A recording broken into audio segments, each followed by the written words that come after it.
Pan কার্ডের ক্ষেত্রে NX3A ফর্মটা কি কাজে লাগে? এই যেটা হচ্ছে NX3A ফর্ম, এবং NX3A ফর্মটা কি কাজে লাগে এবং NX3A ফর্মটা কিভাবে আপনাদেরকে ফিল আপ করতে হবে সেটা আজকে ভিডিওতে আমরা পুরোপুরি ভাবে দেখাবো। এটা হচ্ছে NX3A ফর্ম। এই ফর্মটা আপনারা গুগল থেকে NX3A বলে সার্চ করলে পেয়ে যাবেন। ফার্স্ট আপনাকে প্যান কার্ডে আপনাকে ফটো অ্যাটাচ করতে হবে। যার নামে আপনি NX3 ফর্মটা করবেন তার এখানে একটা ফটো অ্যাটাচ করতে হবে। ফটো অ্যাটাচ করার পর তারপরে তার নাম দিয়ে দিতে হবে। এই অপশনে তার নাম বসবে। তারপরে আছে এখানে ফাদার নেম বসবে, ঠিক আছে? যদি গার্জিয়ান নাম যেটা হবে সেটা দিয়ে দেবেন আপনাদের ক্ষেত্রে। এখানে হচ্ছে আপনার নাম, father name, date of birth এবং রেসিডেন্সিয়াল অ্যাড্রেস।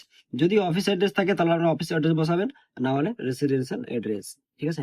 প্রিভিয়াস নাম বলতে আপনার প্যান কার্ডে যে নামটা আছে সেই নামটা আপনি বসাবেন, এবং এই জায়গাটাই সঠিক নাম বসাবেন। যদি আপনার নাম চেঞ্জের জন্য NX3 ফর্ম লাগে, তাহলে আপনার প্যান কার্ডে যে আগের নাম ছিল সেটা নাম বসাবেন, এবং এখানে নতুন যে নাম সেটি বসাবেন।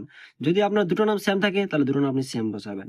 এবং এই ফর্মটা আপনার এখানে ফিল আপ করার পর MLA বা MP যে কোনো গ্রাজুয়েট অফিসার দিয়ে এই ফর্মটাতে আপনার এখানে সিল এবং সিগনেচার করাতে হবে। এবং এর সঙ্গে সাপোর্টিং ডকুমেন্টস সেটা একটা আপলোড দিতে হবে, বা গ্রাজুয়েট যে অফিসার আপনি সিগনেচার করাচ্ছেন তার একটা ID কার্ড এর সঙ্গে জেরক্স কপি দিয়ে সেটাকে আপলোড করতে হবে। যে কোনো গেজেটেড অফিসারের সিগনেচার এখানে করলেই আপনার এটি গ্রাহ্য হবে।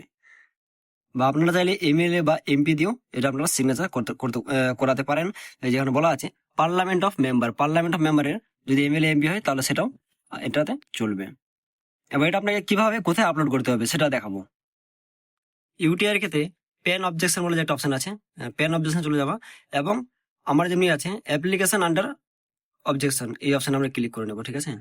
এবার দেখুন এখানে অপশন দেওয়া আছে আমার যে ফর্মটাতে আমার MLA বা MP সিগনেচার লাগবে বা গেজেটেড অফিসারের যে সিগনেচার লাগবে সেটা এখানে উল্লেখ করে দিয়েছে যে গেজেটেড অফিসারের অফিস ID প্রুফ সমেত এটাতে আমাকে NX3 ফর্মে দেখুন দেওয়া আছে নেম প্রুফ সুইচ কপি গেটেজ notification or NX3 duty signature MLA বা MP বা গেজেটেড অফিসারের সিগনেচার দিয়ে আমাকে এটা আপলোড করাতে হবে।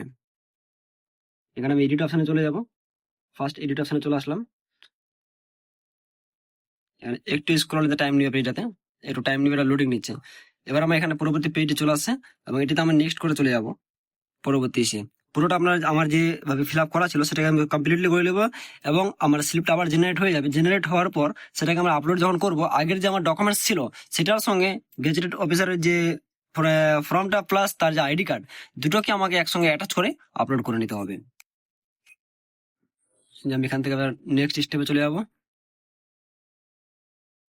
নেক্সট স্টেপ করে নিলাম। নেক্সট আমার এখানে কোনো চেঞ্জ হবে না, কিছু সব সেম থাকবে। নেক্সট করার পর আবার এখানে আমি সাবমিট অপশনে ক্লিক করে দিলাম। Submitted. Their problem after some time, এটা কোনো একটা ইস্যু আসছে।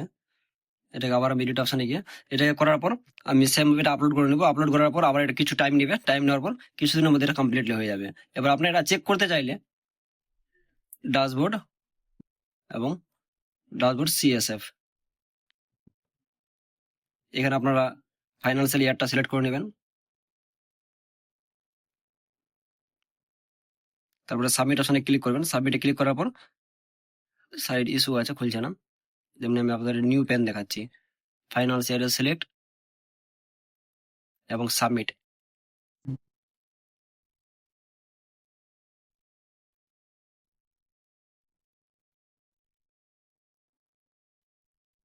সাবমিটটা আসছে।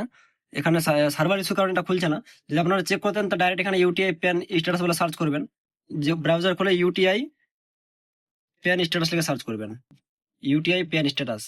এই অপশন থেকে আমরা ক্লিক করে track PAN application UTI status, track PAN status. এখানে আপনাকে কুপন নাম্বার দিয়ে দিতে হবে এবং ডেট অফ বার্থ ক্যাপচার করে দিয়ে আপনারা সার্চ অপশনে ক্লিক করলে পুরোপুরি দেখে নিতে পারবেন যে আপনাদের যে ফর্মটা আপনারা আপলোড করলেন কতটা স্টেপ আগে গেছে এবং কতদিন টাইম লাগতে পারে। পুরো ডিটেলস আপনারা এখান থেকে পেয়ে যাবেন। তো আজকের ভিডিও ছিল এই পর্যন্ত। এরকম ইনফরমেশন ভিডিও পাওয়ার জন্য অবশ্যই আমাদের পেজ থেকে সাবস্ক্রাইব করে পাশে থাকবেন। ধন্যবাদ।